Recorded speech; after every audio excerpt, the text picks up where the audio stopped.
नमस्कार, मैं अविका गौर और आप देख रहे हैं अपना न्यूज चैनल समाचार GC24 न्यूज। आइए अब नजर डालते हैं इस खास खबर पर। भारतीय हलधर किसान यूनियन के संगठनात्मक गतिविधियों को गति देने के उद्देश्य से आज जनपद फिरोजाबाद में एक महत्वपूर्ण कार्यक्रम आयोजित किया जा रहा है। संगठन के राष्ट्रीय मुख्य महासचिव देशराज भगत एवं उत्तर प्रदेश के मुख्य प्रवक्ता उदयवीर सिंह यादव द्वारा संयुक्त रूप से दी गई जानकारी के अनुसार यूनियन के राष्ट्रीय अध्यक्ष माननीय धीरेन्द्र सोलंकी का आज 31 मार्च 2024 मंगलवार को फिरोजाबाद आगमन हो रहा है। बताया गया है कि उनके आगमन पर जनपद के प्रमुख पदाधिकारियों के साथ एक विशेष बैठक आयोजित की जाएगी, जिसमें संगठन के विस्तार, किसानों की समस्याओं और आगामी रणनीतियों पर विस्तार से चर्चा की जाएगी। ये बैठक यूनियन के लिए काफी महत्वपूर्ण मानी जा रही है, क्योंकि इसमें जिले स्तर पर संगठन को मजबूत करने के साथ साथ किसानों से जुड़े मुद्दों को लेकर ठोस निर्णय लिए जाने की संभावना है।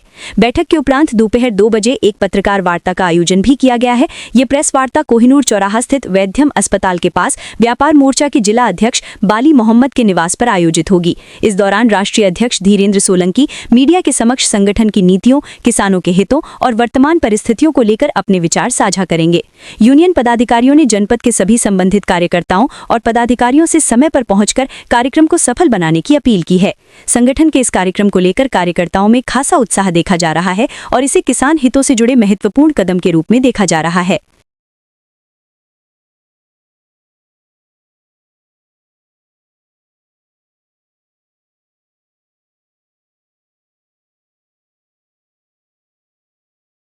उसके साथ स्वतः ही हमारे पास आएगा।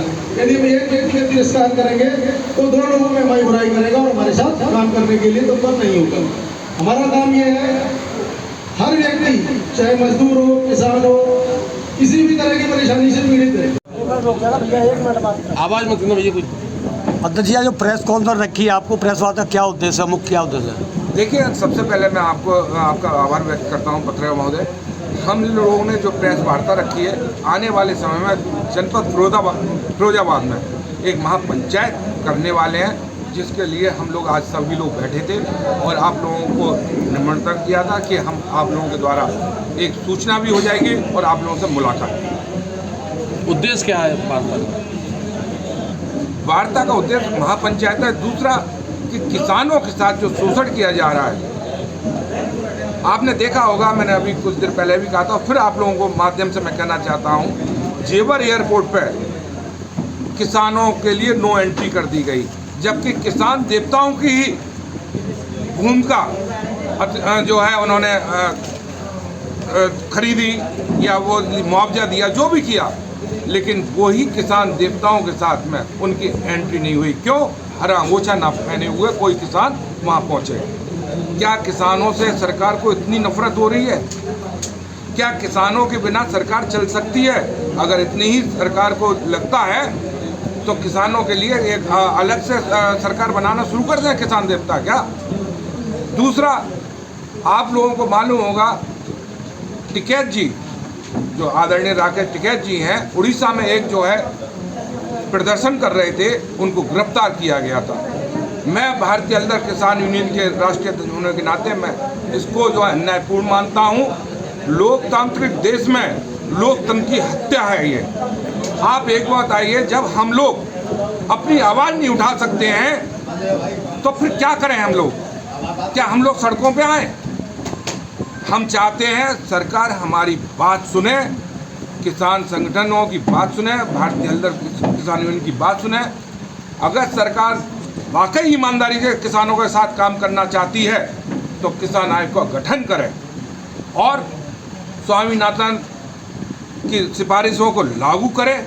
और एक और समस्या हो रही है, आप लोगों को बता दूं, स्मार्ट मीटर की। आप लोगों ने देखा होगा स्मार्ट मीटर कितनी तेज़ी से भागता है। एक हमारे पेपर में पढ़ा है, एक चाय वाला का खोखा था, उसके पास में 1,60,000 रुपये का बिल आया है। दूसरा, एक और दूसरी समस्या इसमें ये है, ना तो कोई अलर्ट करते, आपको बता रहा हूँ, बिना अलर्ट किए हुए और लाइट को काट दिया जाता है। जब आप डिजिटल जो है वो कर रहे हैं, स्मार्ट मीटर का लगा रहे हैं, तो आप जैसे आप लोगों के फ़ोन के रिचार्ज के लिए पहले से मैसेज आते हैं, ऐसे ही पहले से मैसेज आना शुरू हो जाए, जिससे कि लोगों की समस्या ना हो। और आपको एक और चीज़ बता रहा हूँ, लाइट तो काटते हैं, साथ में उसकी पेनल्टी भी लेते हैं। आपने बिना अलर्ट किए हुए, बिना मैसेज किए हुए हमारी लाइट भी काट दी और फिर दुगना पैसा भी ले रहे हैं। तो ये तो आप एक तरह से पूरा का पूरा शोषण कर रहे हैं आम जनता के साथ। अध्यक्ष जी, एक तरफ प्रदेश सरकार और केंद्र सरकार कहती है कि किसान अन्नदाता है, फिर आखिर ऐसा क्यों किसानों के साथ? देखिए, मैं आपको बता रहा हूँ, कोई भी पार्टी हो, जब विपक्ष में रहते हैं तो वो किसानों को अन्नदाता कहती है, जब सत्ता में आ जाते हैं उसी किसान देवता का वो शोषण करती है। ये अब से नहीं, जब से देश आज़ाद हुआ है तब से लेके अब तक यही होता रहा है। लेकिन आज का किसान बहुत जागरूक हो चुका है। जो किसान हित की बात करेगा वही देश पे राज करेगा। अभी आपने कहा कि सब जीवरपुर एयरपोर्ट के लिए किसानों की जमीन पर कब्जा कर लिया सरकार ने, इसके लिए क्या आप आंदोलन करेंगे? आने वाले समय में हम लोग जो तैयारी कर रहे हैं, जो किसानों के साथ अन्यायपूर्ण कार्य किया जा रहा है, उसके लिए हम लोग बहुत बड़ा आंदोलन करेंगे। चाहे लखनऊ करें, चाहे दिल्ली करें, हम लोग किसी भी कीमत पर किसी भी शासन से डरने वालों में से नहीं। राष्ट्रीय जी, फिरोजाबाद में आगमन हुआ है आपका। फिरोजाबाद की अगर बात करें तो कोटाड़ों पर चटोरा के 28 गांव ऐसे हैं जो उनसे वहाँ जो थोड़ा सा गंदगी चला दी जाती है, वहाँ के रहना दूसरा हुआ किसानों का, उस कत्ता घर बना है, उसके बारे में कई बार आंदोलन किया, आखिर वो हटा क्यों नहीं? देखिए, मैं बताऊँ पत्रकार साहब, अभी अभी हमारे पंडित जी ने संज्ञान में दिया है कि वहाँ 28 गाँव के लोगों को परेशानी हो रही है, वहाँ का वातावरण दूषित हो रहा है। जो गत्ता है, पॉलीथीन वगैरह है, जो उड़ उड़ के खेतों में जा रही है और लोगों को, जबकि बताया जा रहा है, मुझे अभी पूर्ण जानकारी नहीं है, लेकिन बताया ये गया है कि वो आबादी क्षेत्र में आता है। अगर आबादी क्षेत्र में आता है तो वहाँ का वातावरण प्रदूषित हो रहा है, तो उसके लिए भारतीय दल किसान यूनियन अपना बैठ के बात करके आंदोलन करेगी। और आंदोलन जब तक गत्ता घर को बंद नहीं किया जाएगा या उसके लिए जो हमारे 28 गाँव के लोगों के लिए सुविधा नहीं की जाएगी, तब तक आंदोलन नहीं रुकेगा।